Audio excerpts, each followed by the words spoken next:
প্রতিটি জীব তাদের কলুষতা মালিন্যকে এই একটি শাস্ত্র নির্মূল করেছে। এই শাস্ত্রটা আমরণ প্রতিটি মানুষকে মালিন্য মুক্ত, কলুষতা মুক্ত করে চলেছে। দুর্ভাগ্য, আমরা গ্রন্থটাকে হৃদয়ে ধরতে পারি নাই।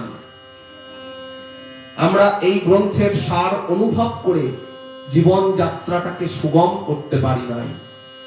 এটা আমাদের দুর্ভাগ্য। শ্রীমদ্ ভগবত গীতাকে সার্বিকভাবে প্রচারের জন্য বৈষ্ণবীয় ভাবধারায় বিভিন্ন জায়গায় যে পাঠ কীর্তনের অনুষ্ঠান হয়, সে সমস্ত জায়গায় সম্যক প্রচারের জন্য আমরা এগিয়ে আসিনি। তার ফলে গীতার যে একটা অসাধারণ ভাব, গীতার যে একটা বৃহৎ উদারতা, গীতার যে একটা প্রসারণশীলতা, সেটা আমরা হৃদয়ের মাঝে অনুভব করতে পারি না। যে গীতাটাকে আঁকড়ে ধরলে আমাদের প্রত্যেকের জীবন যাত্রাটা সুস্থ, সুষ্ঠু, সুন্দর এবং সুস্থ হবে।